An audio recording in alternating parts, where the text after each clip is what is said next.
nos hará una introducción sobre un tema que ha sido muy comentado, muy publicado, que es el problema de la deuda visto desde un punto de vista estructural.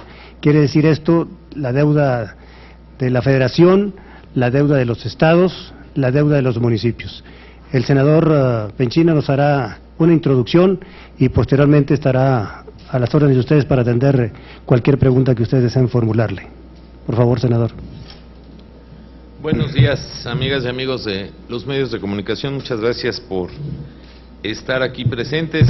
Efectivamente, el día de mañana, como grupo parlamentario, vamos a proponer en la persona de un servidor un punto de acuerdo de urgente y obvia resolución exhortando al titular del Poder Ejecutivo para que a través de la Secretaría de Hacienda y en un plazo no mayor a 10 días naturales, una vez aprobado dicho punto de acuerdo, si es el caso el día de mañana, para que se informe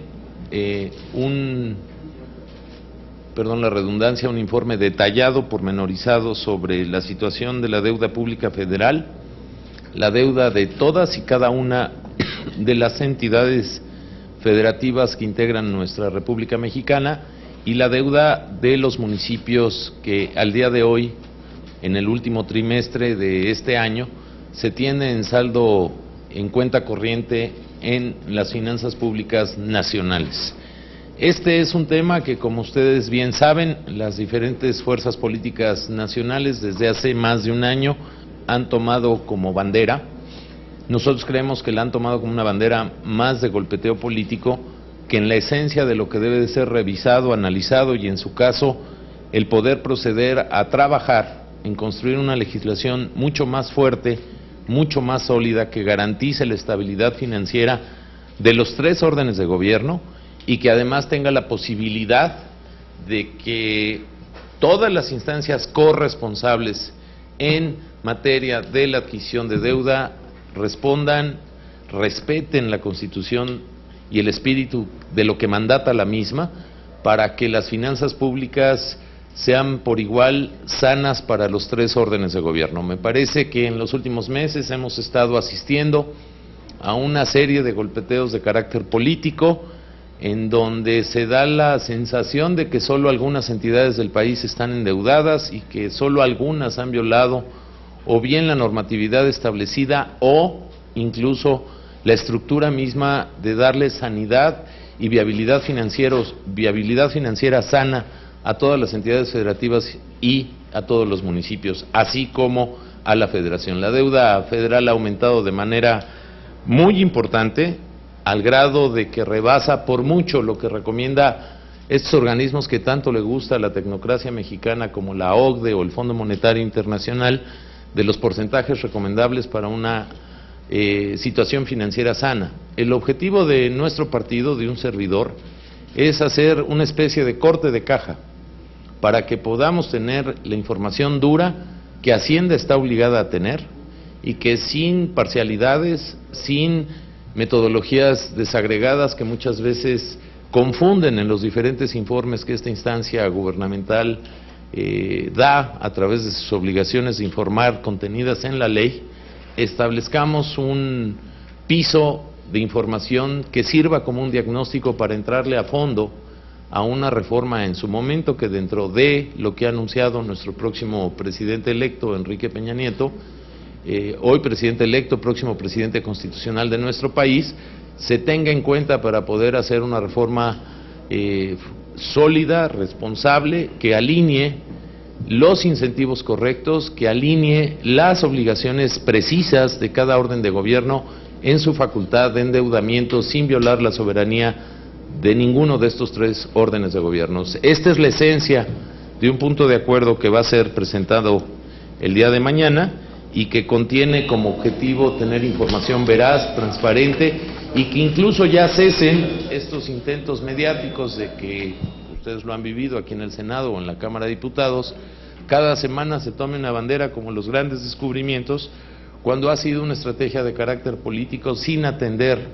la falta de el fondo del problema, que es un problema estructural de las finanzas públicas, en donde creemos que estamos a tiempo de corregir y no permitir que este mal camino de algunos y de otras instancias de cualquier orden de gobierno puedan continuar.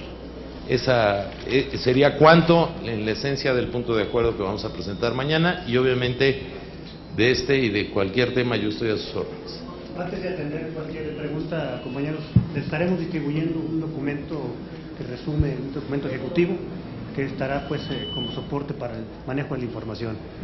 Por favor, Roberto José Pacheco, posteriormente. Senador, por lo que usted comenta, entonces podríamos prever que el próximo presidente de la República va a recibir un país quebrado financieramente. Yo no utilizaría la palabra quebrado. De hecho, los estados-nación no tienen la posibilidad de quebrar. Esa es una expresión que muchas veces se usa, y no me refiero a usted, sino en el argot del golpeteo político de manera equivocada. Los balances financieros de los países no tienen una temporalidad de corto plazo, sino de una visión de largo plazo, y su posibilidad de viabilidad financiera está en su capacidad de crecimiento y de desarrollo. No, lo que sí vamos a recibir es un país más endeudado de lo que hoy se ha tratado de establecer como estrategia de salida de gobierno.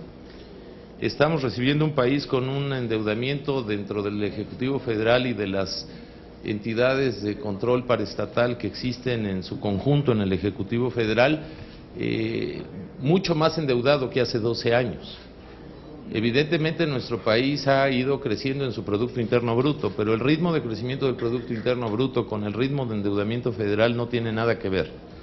Si a eso le aunamos que hay un endeudamiento importante de las entidades federativas, todas, salvo Campeche, que no tiene deuda pública, y bastantes municipios, yo calculo que sean del orden de más de 80 municipios con una deuda seria, y entendiendo que la deuda de los estados y los municipios se pagan con participaciones federales, el volumen de deuda que se enfrenta a partir del 1 de diciembre de este año, que será cuando haya el cambio de mandato, es mucho mayor a este dibujo de estrategias comunicacionales donde pareciera que nos entregan un país maravilloso. Me queda claro a mí que en los últimos meses la salida del presidente Calderón ha implicado un gasto bastante considerable en materia de comunicación para hacernos creer a los mexicanos que recibimos un país maravilloso. Un país con la infraestructura más grande de la historia, cosa que también ha sido cuestionada seriamente y que yo cuestiono. Un país que le llaman el sexenio de la salud, con un sistema de salud que no tiene una base financiera que lo sustente, y un país que en su tema de endeudamiento siempre nos llenamos la boca de decir que recibimos un país con finanzas públicas sanas macroeconómicas, sin nada más que más del 50% de la población de este país vive un proceso de pobreza extrema o tiene un proceso de desigualdad como nunca antes en la historia. Entonces tampoco es cierto que estamos recibiendo una caja de chocolates. Es evidente que el Poder Legislativo o ciertas voces en nuestro país ensombrecen frente a una estrategia desmedida de spots, de giras, de inauguraciones, de una estrategia comunicacional como para decir ya me voy y dejo todo bien. Pues parte de este punto de acuerdo, su intención última tiene también el establecer un diagnóstico real de dónde vamos a partir. Y creo que recibiéndolo como tal, que yo espero que lo cumpla la Secretaría de Hacienda a cabalidad, el informe solicitado que de manera respetuosa estamos pidiendo en base a nuestro artículo 9 constitucional, que es el derecho de petición que se haga por escrito y de manera respetuosa, pues se ha respondido en tiempo y en forma. En tiempo serán los próximos 10 días, no estoy pidiendo nada que hoy la Secretaría de Hacienda no tenga, se los puedo demostrar.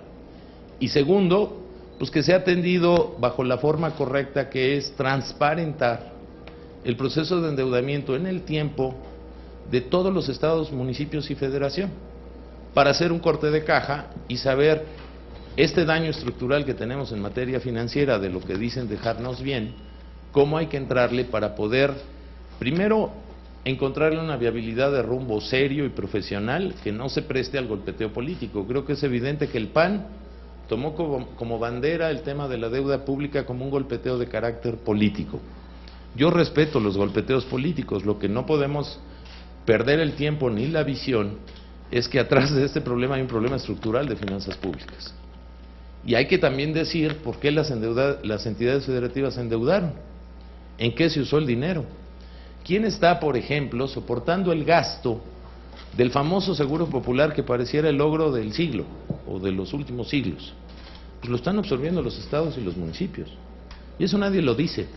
Hay un problema estructural de finanzas públicas, hay demandas crecientes, la cercanía de una autoridad con los problemas lleva a presiones de carácter político y social que en muchos casos ha explicado o puede explicar, tal vez no en todos, ciertos procesos de endeudamiento. Bueno, eso es lo que queremos saber, porque no podemos estar recetando un enfermo sin saber qué tan profundo es el tumor que le está dañando y cuáles son las causas por las que tuvo esa enfermedad. Me parece que es un asunto que tiene que ir más allá de lo que el PAN y su gobierno durante estos, particularmente 6 años, han usado como un mecanismo de defensa y que nos ha llevado a nublar la visión de un problema estructural en materia de finanzas públicas, y los problemas estructurales de finanzas públicas pues podrán manosearlo todo lo políticamente que quieran. Lo que es cierto es que políticamente no tienen salida profesional, técnica y legislativamente. Senador, buenos días. Félix Muñiz. Preguntarte, aquí en el informe que nos da, nos dices que se disparó su endeudamiento en 12 puntos. No sé si está llegando el momento en que también legislativamente le amarren las manos al Ejecutivo para ponerle un tope de cuánto se puede el endeudar por año, o no sé si por sexenio. Esa sería una. Y si esto no daría pie, por todo lo que nos comentas, a que en la reforma hacendaria fiscal también quieran incluir el incremento del IVA, como lo propuso Gurría, para salirse por ahí por esa tangente. Y en otro orden de ideas, aparte de este tema, hoy leí una declaración del secretario de Gobernación, Alejandro Poiré, en el que dice que en el 2006 encontraron un país lleno de ratas. Bueno, si quieres empiezo por el final. A lo mejor Poiré se tendría que dirigir a Vicente Fox. Ese es problema de Poiré. Lo que también es cierto es que Poiré ya se va el 1 de diciembre. Entonces, los comentarios del señor Poiré me parece que deberían de estar más encaminados a mantener una transición ordenada y no a meterle más ruido a la hoguera de un país que necesita soluciones y no señalamientos de quienes hoy son responsables del gobierno y lo fueron los últimos 12 años, cuando ya van de salida. Pero bueno, esa es una reflexión personal. Una reforma hacendaria, amigo, no es una reforma fiscal, no es diferente a una reforma fiscal, es parte de una reforma hacendaria. La reforma hacendaria se tiene que constituir en 3 pilares. En el pilar del tema fiscal, que son los ingresos, en el pilar de los egresos, que es el gasto público, y en el pilar de el financiamiento público, que es donde entra todo el tema de deuda. Entonces no son 2 temas disasociados, por el contrario, es un solo tema. Y por supuesto que este punto de acuerdo, y yo respeto el cuestionamiento, no tiene nada que ver con el IVA. Tiene que ver con parte de un diagnóstico de lo que debemos de hacer de reforma hacendaria. Ni es un elemento estratégico de sustento para el día de mañana tomar decisiones como tu afirmación de subir el IVA. Me parece que hoy en la órbita de lo que ha estado estudiando tanto el equipo del presidente hoy electo, próximo presidente constitucional, Enrique Peña Nieto, como en la órbita de nosotros como legisladores, es una revisión integral de un tema que, y aprovecho tu pregunta, siempre se ve de manera seccionada. Y yo creo que un error nuestro, en general, tiene que ver con el que el tema lo estemos viendo de manera segmentada. Muchas veces los temas son difíciles y por eso les damos la vuelta.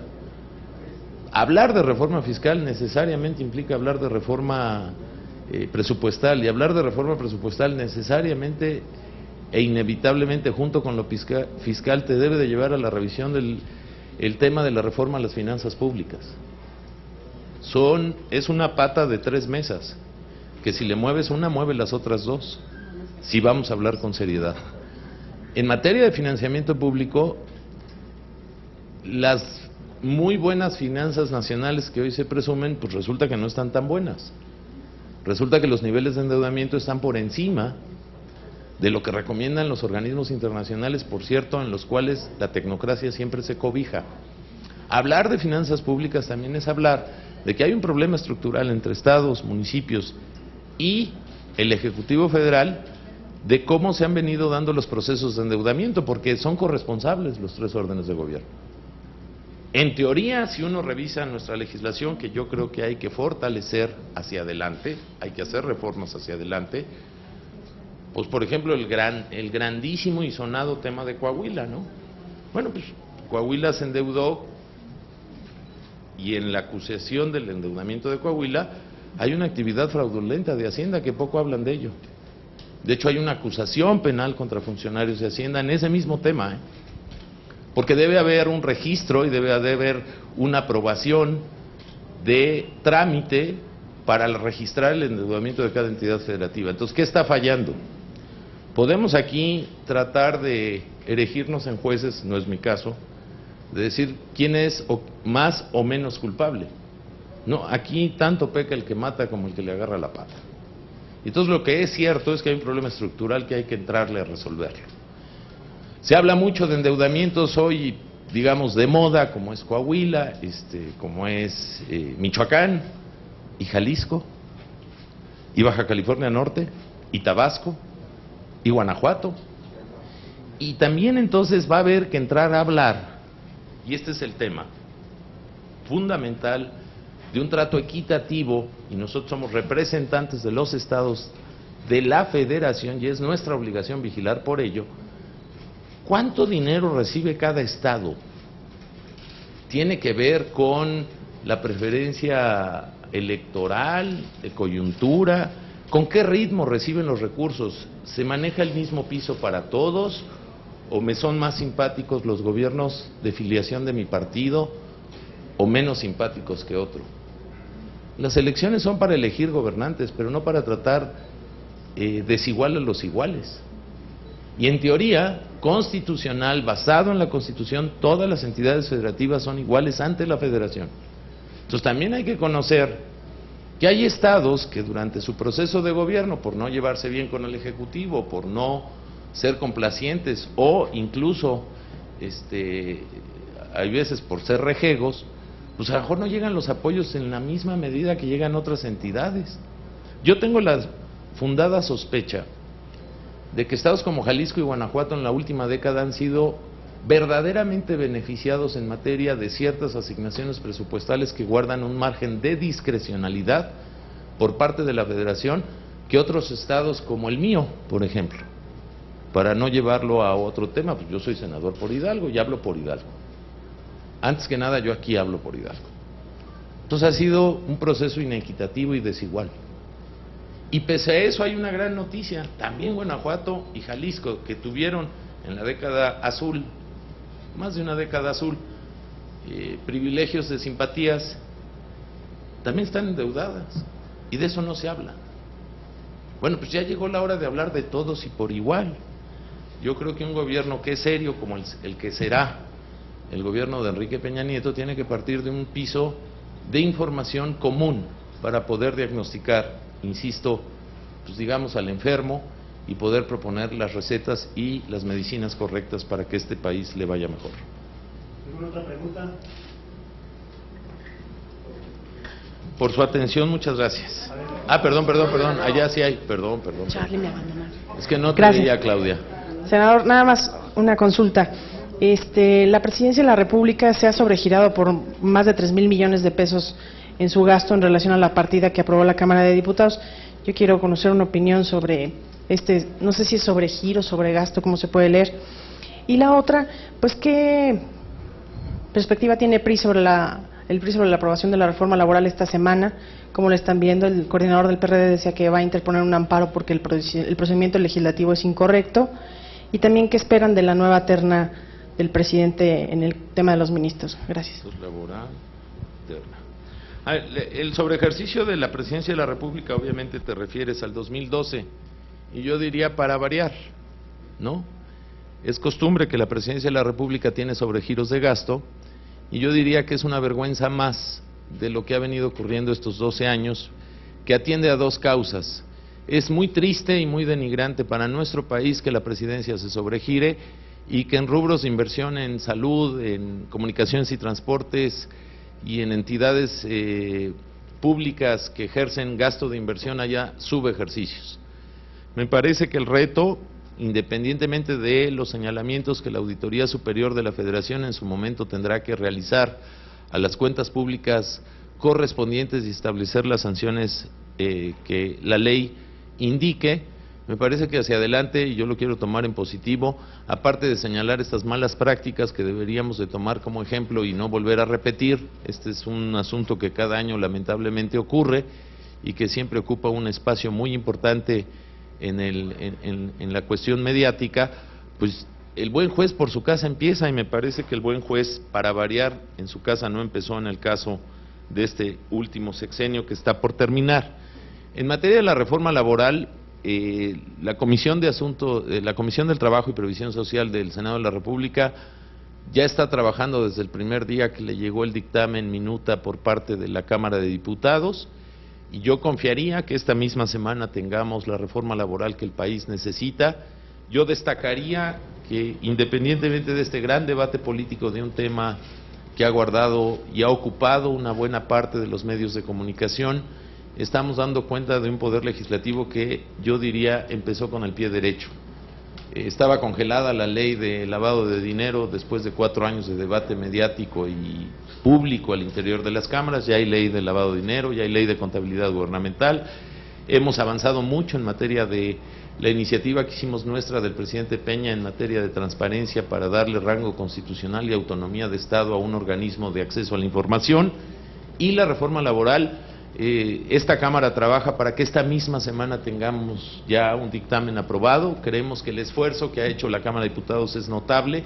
Me parece que la legislación ya agarró un piso de coherencia y de responsabilidad en su esfera de competencia, y me atrevería a pensar y a desear, porque no soy miembro de la Comisión del Trabajo y Previsión Social, pero estoy muy cerca de los trabajos de la misma, que esta semana podríamos estar, pues yo diría, celebrando una reforma a una ley fundamental de nuestro país, que es considerado de carácter estructural, que este Congreso se atrevió a sacar adelante después de 42 años, y me parece que ante tanto grito y tanto brinco mediático, el hecho de la aprobación de esta reforma, cuando uno lo ve en sus bondades de empleo para los jóvenes, las mujeres, las madres solteras, las madres trabajadoras, todo el tema de regulación y avance en materia de outsourcing, todo el tema de flexibilización de contratación para poder hacer competitivo a un país que no es una isla y que está rodeado de una competencia mundial cada día más avasallante, de un esquema mundial globalizado, es algo para celebrar.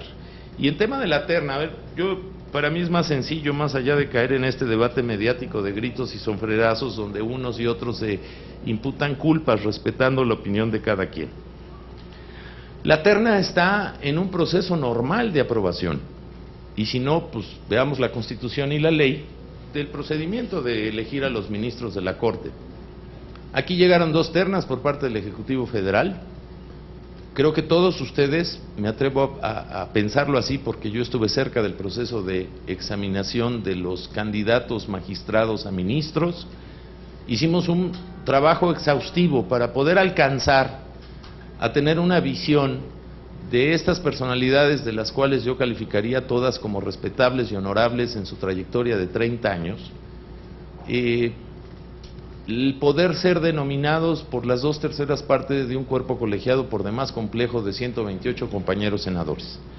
Me parece que nadie en el Senado tiene el derecho, aún siendo senador de la República, de erigirse en el gran juez y poder calificar por entero y de manera eficiente y eficaz la trayectoria de 30 años de gente que ha dedicado toda una vida para poder alcanzar una aspiración legítima en su ámbito profesional y académico. Me parece que los 6 que llegaron aquí gozaron de la apertura y de una mínima, respetable consideración profesional del Senado para poder ser escuchados y analizados en sus personalidades. De hecho, la Comisión de Justicia, y es un dato que luego se pierde entre tantas notas, emitió un dictamen por consenso, donde señaló de manera clara y precisa que cualquiera de los 6 estaba en la posibilidad y en la viabilidad de ser designado ministro de la Corte. Llegamos al Pleno, después del ejercicio donde cada terna se puso a votación en 2 ocasiones, ninguno de los 6 candidatos divididos en 2 ternas, pudo obtener las 2/3 partes de la simpatía de 118 legisladores, más o menos, que estábamos ese día. La ley contempla la posibilidad de que de no alcanzar ese consenso de 2/3 partes, pues se regresan al Ejecutivo, el Ejecutivo queda en la facultad de volver a enviar 2 ternas, que por cierto subrayo y diría yo en corcheto, no necesariamente tienen que ser distintas a las que envió el Ejecutivo, pueden cambiar, pero pueden ser los mismos los que pueden volver a ser designados para esa oportunidad de la decisión del Poder Legislativo, en este caso del Senado de la República. Nosotros estamos respetando la ley. Es evidente que ningún magistrado que venía en las ternas alcanzó un consenso que le mereciera el ser designado ministro de la Corte, pero eso no quiere decir que no pueda ocurrir en la fase del procedimiento que estamos. Ni se ha cancelado el procedimiento está contemplado por la ley, y creo que la calificación que dio el Senado a estos mujeres y hombres que fueron propuestos como candidatos bien merece el que se les considere como gente muy profesional que puede enfrentar dicho cargo. Ahora, ustedes dirán, bueno, es que no se pueden poner de acuerdo. A ver, estamos designando a 2 ministros del máximo Tribunal Supremo de este país, que está encargado de vigilar y de cumplir la Constitución. No es un cargo menor. Yo creo que de las designaciones que los señores senadores y señoras senadores tenemos dentro de nuestro mandato y nuestra responsabilidad, no hay designación de cargo más importante que el de los ministros de la Corte. Y si no alcanzaron el consenso estas 6 personas divididas en 2 ternas, me parece que bien vale la pena volver a hacer el ejercicio con lo que envíe el Ejecutivo. Creo que más vale esperar para tomar una decisión consciente, respetuosa, a partir de perfiles profesionales tan completos. Yo creo que de hecho uno de los problemas para no haber alcanzado 2 de 6 fue que la verdad es que los 6 son muy profesionales, muy completos. Nosotros nos dimos a la tarea incluso de averiguar quiénes de ellos tienen, digamos, pendientes con procesos de control, de auditoría, y la verdad es que su carta profesional sí los avala y los legitima. Yo sí me di a la tarea de leer toda su historia laboral y personal, incluso de la que ellos mismos fueron cuestionados, para decir que son mujeres y hombres espléndidos para poder alcanzar ese cargo. En los próximos días, en respeto a la Constitución y a la ley que norma estas designaciones, pues vamos a tomar la decisión correspondiente. Me parece que no hay por qué ni preocuparse ni alarmarse. No es la primera vez, por cierto, que ocurre. Ya en este Senado, en otro tiempo, yo no era senador, ocurrió algo similar con otras ternas que fueron devueltas al Ejecutivo y el asunto se resolvió, y estoy convencido y muy positivo en que así será. Última pregunta. Senador, nada más es una duda técnica. Cada 3 meses la Secretaría de Hacienda le entrega a la Cámara de Diputados y al Senado un informe sobre el estado de la deuda del país. Su punto de acuerdo que va a presentar mañana me hace pensar que entonces estos informes que les entregan o son insuficientes o son una simulación, dado que el propio gobierno presume que, a diferencia de los gobiernos estatales, ellos sí transparentan absolutamente todo en materia de deuda pública, y por de ahí la reforma a la Ley de Contabilidad Gubernamental. Entonces, lo que le quiero preguntar es, senador, ¿estos informes que Hacienda ha dado en los últimos años para que el Congreso vigile la deuda son una simulación? ¿Han sido insuficientes? Gracias. Para mí son insuficientes en el fondo de la información que yo estoy pidiendo, y la información se la estamos pidiendo al Ejecutivo Federal porque hay una Dirección General de Registro de deuda pública, y como tal deben de tener registradas las deudas de los estados y los municipios. Entonces yo quiero saber, en un corte de caja, qué tiene Hacienda. Eso, por ejemplo, no viene en el informe que tú citas, y de la manera más respetuosa y comedida, y reiterándome a tus órdenes, yo creo que sería muy pretencioso de mi parte, pero si lees mi punto de acuerdo el día de mañana, vas a entender por qué el adjetivo calificativo de insuficientes. Nosotros queremos un grado de detalle mucho más de fondo, porque nos parece que el problema es de fondo. Hacienda